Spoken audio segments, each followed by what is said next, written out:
শাক আনছে, ওই শাকগুলো আমি আজকে রান্না করবো। এই যে দেখো ট্যাংরা মাছগুলো কিন্তু অনেক সুন্দর ছিল। এই তো ট্যাংরা মাছগুলো আমি কুইটা নিতেছি একটা একটা করে। এই তো এই ট্যাংরা মাছগুলো আমার অনেক পছন্দ, টমেটো দিয়ে ধনিয়া পাতা দিয়ে চচ্চড়ি করলে অনেক ভালো লাগে, সাথে দিয়ে একটা আলু দিলে ঝোল ঝোল করে আমার খাইতে অনেক ভালো লাগে। এটার সাথে আমি বেশি মশলা দিলে আমার অত ভালো লাগে না, এর লেগে আমি এইভাবেই খাই। আর আমার ছেলে আবার ভাজ্যা খাইতে পছন্দ করে, ছেলের বাপে কিন্তু আবার ভাজ্যা খাইতে পছন্দ করে না। তারপর আমি ভাজ্যাই জানি কি করবো, পোলাপানে যদি না খাইতে পারে তাহলে আর কি লাভ, দুনিয়াদারি সবই তো পোলাপানের লেগা। তারপর ওর আব্বু কইব যে না ভাজ্যাই রাইন্দো, ওরা যখন ভাজ্যাই খাইতে চায় তাহলে ভাজ্যাই রাইন্দো। এই যে মাছগুলো আমি আস্তে আস্তে সব কাটতে নিছি।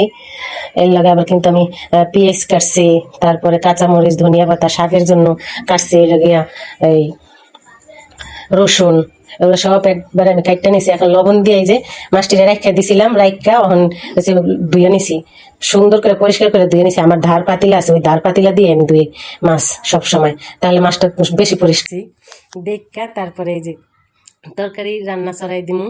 আর আমার এই পাতিলাগুলো দেখলে সবাই জিজ্ঞাসা করে এই পাতিলা আপনি কই থেকে নিয়েছেন, কই পাইছেন। এই পাতিগুলার সবাই প্রশংসা করে এই পাতিলার। আমার হাঁড়িগুলো দেখলে অনেকেই প্রশংসা করে, সুন্দর, অনেক পছন্দ হয়।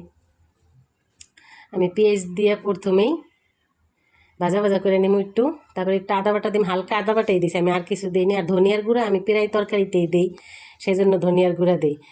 এই তো আমি মশলাগুলো এই যে এইভাবে একসাথে নিয়ে নিছি, হলুদ মরিচ ধনিয়ার গুঁড়ো লবণ, এগুলো নিয়ে সুন্দর করে ভাজা ভাজা কইরা তারপর একটু হালকা পানি দিয়ে আবার একটু কষামো, কষাইয়া এখানে আবার আমি আলু দিয়ে দিম। আলু দিয়া এটা আমি সুন্দর করে কতক্ষণ কষাই লমু। এই যে দেখো সুন্দর কালার, তো এত সুন্দর এই তরকারি আর কোয়ার মতন, আমার দেখকেই তো লোভ লাগতেছিল। অনেকদিন পর কিন্তু ট্যাংরা মাছ খাইছি, আর দেশে খাইছি, দেশে গুইঙ্গা মাছ কই এটারে, দেশে খাইছি, দেশেটা অনেক মজা লাগে, এটা তো আরও বেশি টাটকা, এটা খাইতে আরও বেশি মজা। কিন্তু ওদিকে তো টমেটো আর ধনিয়া পাতা ছিল না, এর লেগে যেমন বেশি সমস্যা হয়েছে।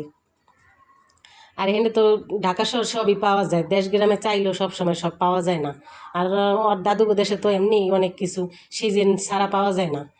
এই তো আমি এখন মাছটা দিয়ে দিমু, মাছ দিয়া কতক্ষণ রান্না করলেই আমার রান্নাটা হয়ে যাব। কিন্তু দেখো মাছটা আমি সুন্দর করে দিয়ে দিছি, দিয়ে কয়টা কাঁচামরিচ দিয়ে দিলাম ছিটে, একটু ঝাল ঝাল হইলে ভালো লাগবো, একটু ঝোল ঝোল রাখবো তো এই কারণে। এই যে দেখো আমার তরকারিটা কিন্তু রান্না হয়ে গেছে, অনেক সুন্দর হয়েছে তরকারিটা, নিজেরটা নিজেই প্রশংসা করতেছি, অনেকদিন পর রান্না করছি তো এর লেগা। ধনিয়া পাতা দিয়ে দিছি, এখন আমি তরকারিটা নামাই রাখবো, নামাইয়া আমি হয়েছে গিলা শাকটা হয়েছে